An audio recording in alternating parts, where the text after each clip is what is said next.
Welcome back to Professor M's History Hub, where we don't just memorize dates. We dig into the drama, the rebellion, and the real humans behind the events that shaped our world. Today, we're unraveling one of the most dynamic periods in European history, the 1500s to the 1700s, a time when empires were challenged, old religious certainties shattered, and science dared to move the earth. Literally. Ready to watch Europe break apart and rebuild itself? Let's dive into the transformation of Europe. The fragmentation of Western Christendom. Imagine this. For 1,000 years, Europe's spiritual and cultural world revolved around one church, the Roman Catholic Church. It didn't just guide your soul, it touched every part of your life. Birth, death, taxes, marriage, even what days you could eat meat. But by the 1500s, things were unraveling. Corruption, power struggles, and a growing sense that maybe, just maybe, people didn't need a priest to reach God, set the stage for a religious earthquake. The Protestant Reformation. The tremor began in 1517 when a German monk named Martin Luther, angry about the church selling indulgences, basically a VIP pass out of purgatory, nailed 95 theses to a church door in Wittenberg. That's the moment that lit the fuse. Fun fact, Luther had no intention of starting a new religion. He just wanted a debate. But thanks to the printing press, his theses went viral, 16th century style. Luther's core ideas? Close the monasteries, translate the Bible into everyday language, end priestly authority. And most importantly, salvation comes by faith alone, not by church rituals. This struck a nerve, especially with German princes, who saw a great excuse to break from Rome and grab church lands for themselves.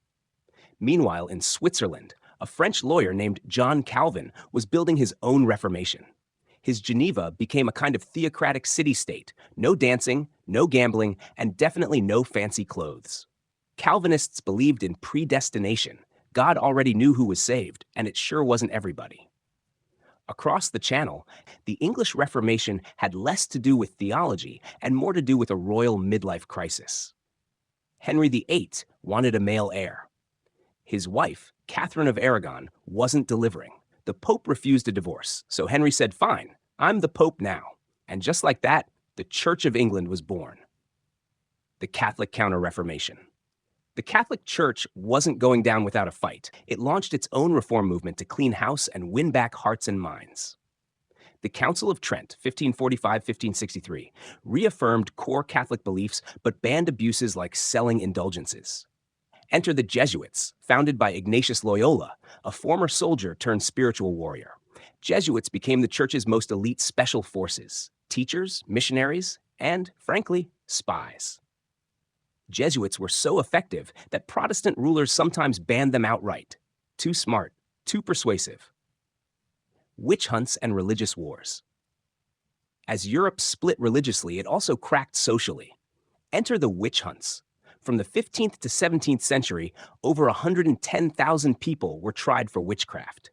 About 60,000 were executed, mostly women, often older, widowed, or otherwise vulnerable. In 1692, this hysteria even jumped the ocean to Salem, Massachusetts.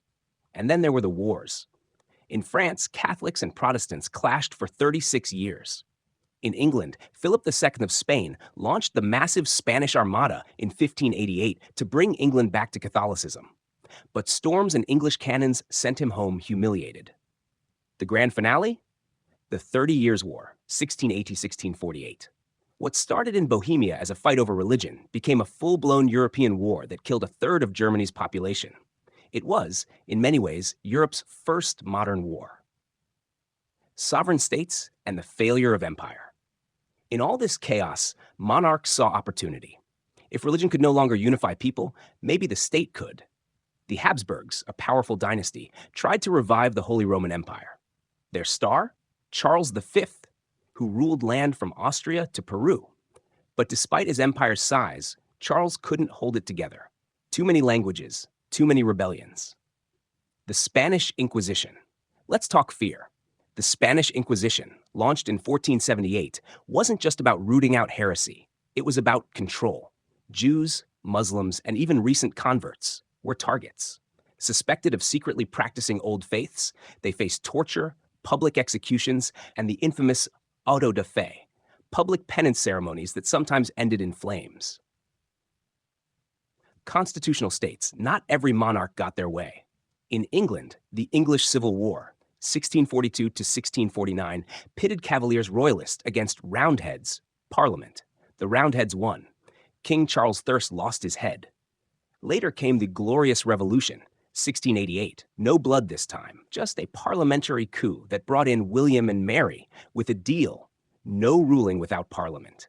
In the Netherlands, Protestant Dutch provinces rebelled against Catholic Spain and declared independence in 1581. By 1648, they were recognized as the United Provinces, run by representative assemblies, a big step toward modern democracy. Absolute monarchies. Meanwhile, France doubled down on absolutism. Cardinal Richelieu crushed nobles and centralized power. Louis XIV took it further. He was the Sun King, building the Palace of Versailles to keep the nobility busy with court drama while he ran the show. L'État, c'est moi, he declared. I am the state. In Russia, Peter the Great forced nobles to shave their beards, imported European science and fashion, and built St. Petersburg as a new, westernized capital. His successor, Catherine the Great, kept the reforms coming and expanded Russian territory even further. The European state system. All this fighting led to the Peace of Westphalia, 1648, which basically said, let's agree to disagree. Each state would be sovereign, with the right to choose its own religion and policies. But peace didn't last long. The 7 Years' War, 1756 to 63, had Britain, France, Spain, and others fighting across Europe, the Americas, and Asia. When Britain won, it raised taxes on its American colonies. We all know how that ended. But what about the thing that moves people more than almost anything else? Money. The early modern period wasn't just a time of intellectual and political revolution. It was also an economic transformation.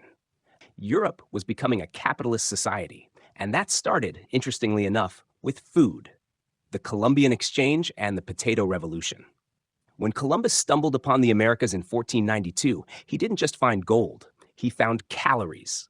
The Columbian Exchange brought New World crops like maize, tomatoes, chili peppers, beans, and most importantly, potatoes back to Europe. And let me tell you, the potato was a game changer. Nutrient-dense, easy to grow, and adaptable to cold climates, the potato became a staple in much of Europe. In Ireland, Poland, Germany, and Russia, it quickly replaced bread as the primary food source for the lower classes. It could yield more food per acre than wheat, which meant more people could be fed with less land. Better diets didn't just mean full bellies, they meant stronger immune systems. People became more resistant to disease. Combined with the decline of devastating epidemics like the Black Death, this ushered in a period of population growth. By the mid-17th century, Europe was no longer dominated by famine and plague. Instead, cities began to swell, towns flourished, and people began moving in search of opportunity. The rise of capitalist institutions. With more people came more economic energy. To manage that energy, new financial institutions emerged. Banks provided capital for merchants and entrepreneurs. Stock exchanges, like the one in Amsterdam, allowed investors to buy and sell shares in businesses. And then came the joint stock companies. Imagine today's corporations in early form. These companies pooled money from multiple investors to fund large-scale ventures, especially those too risky or expensive for one person to handle alone. Famous example? The Dutch East India Company and the British East India Company. These were global trading titans that helped fund colonial empires. By spreading the risk and sharing the profits, joint stock companies fueled trade, exploration, and colonization. The putting out system, a cottage-based economy. While banks and traders made deals in urban centers, rural households were becoming part of the capitalist economy in their own way. This was the putting out system, also called the cottage industry. Here's how it worked.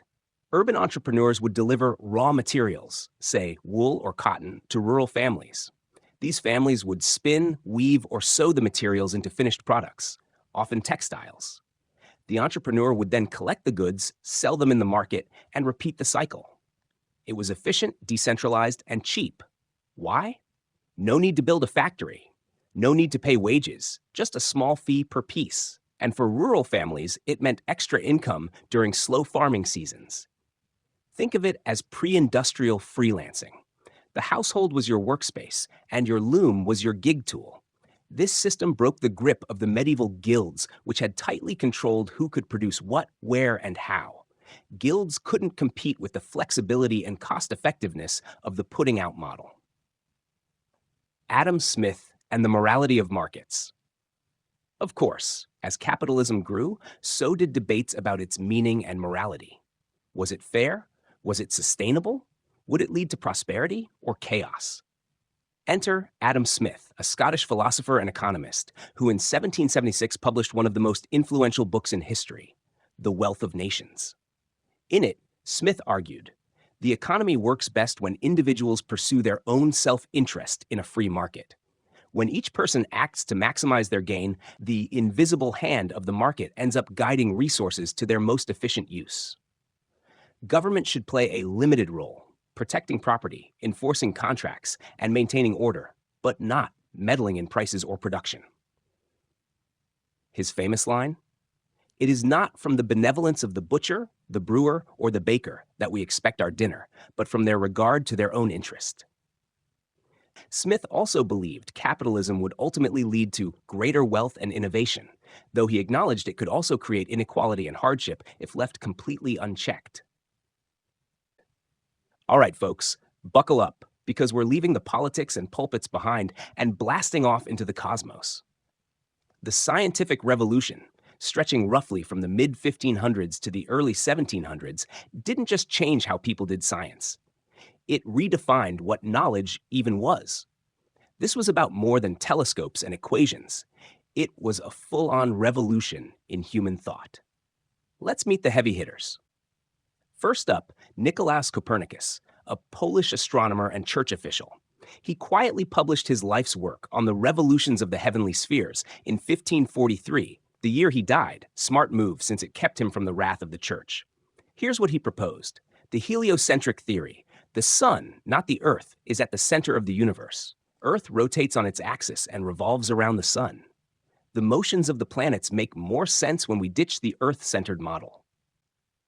This might seem obvious now, but in the 16th century, it was heretical. The church had long supported the Ptolemaic system, which put Earth at the center, surrounded by crystalline spheres and heaven beyond. Copernicus didn't have the math or observational tools to prove his theory, but he cracked open the door. Next up, Johannes Kepler, a German mathematician and astronomer, who took Copernicus's idea and fine-tuned it with hard math. Using precise observations collected by his mentor, Tycho Brahe, Kepler discovered that planets don't move in perfect circles, but in elliptical orbits. He formulated 3 laws of planetary motion, showing how planetary speed varies depending on distance from the sun.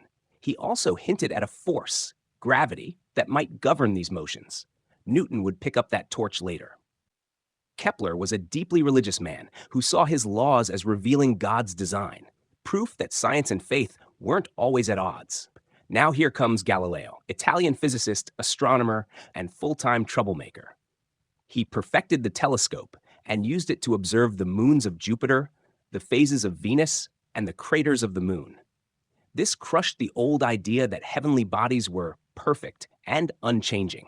He also ran experiments, dropping objects from towers to show that acceleration due to gravity is constant, regardless of an object's mass.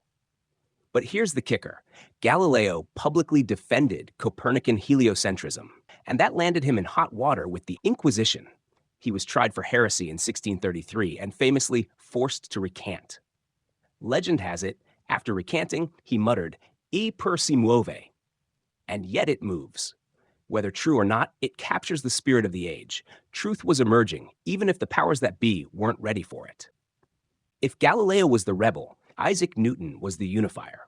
Born the year Galileo died, Newton was an English mathematician and physicist who took all the threads, Copernican astronomy, Kepler's laws, Galileo's motion, and wove them into a single system of universal laws. In Mathematical Principles of Natural Philosophy, 1687, or Principia, he laid out the 3 laws of motion. He explained universal gravitation, the idea that every object attracts every other. He invented calculus to help describe these complex phenomena. Yes, you can blame him for that. He also used prisms to show that white light is made of all colors, challenging centuries-old optical theories. Newton believed the universe was a giant machine running on predictable laws created by God. He once said he felt like a child picking up shells on the seashore while the great ocean of truth lay undiscovered. While these scientists were transforming physics and astronomy, others were asking, how should science be done? Enter Francis Bacon, an English philosopher who laid the foundation for the scientific method. He pushed for inductive reasoning, start with observations, then build general principles. He argued that knowledge should serve human utility. Science wasn't just for monks in towers, it should improve lives. Bacon championed experimentation, observation, and evidence over reliance on tradition or abstract reasoning. His work gave future scientists a roadmap: observe, hypothesize, test, repeat. He called knowledge gained through experiment power, and he meant that quite literally. Finally, let's talk about René Descartes, the French philosopher and mathematician who brought a rationalist lens to science, famous for saying, cogito ergo sum, I think, therefore I am. Descartes emphasized deductive reasoning. Start with doubt, strip away assumptions, and build knowledge from first principles. He believed in a mechanistic universe, a clockwork world that could be explained by logic and math. Also, he made key contributions to analytic geometry, bridging algebra and Euclidean geometry. His blend of philosophy and math helped create the intellectual environment that made modern science possible. Final takeaway. So, what did the scientific revolution really do? It dismantled a 1,000-year-old worldview. The cosmos was no longer geocentric or mystical. It was law-bound, logical, and observable. Nature could be tested, measured, even mastered. And perhaps most radically, it placed human reason, not scripture, not tradition, at the center of discovery. This revolution laid the intellectual foundation for the Enlightenment, and with it, modern science, democracy, and industry. From telescopes to test tubes, it all started here. Final thoughts. This wasn't just a European makeover. It was a transformation in how people saw themselves, their governments, and the universe. The power of the church gave way to the power of the state, and eventually to the power of the individual. The modern world, with all its contradictions, was born here, in these centuries of turmoil and genius.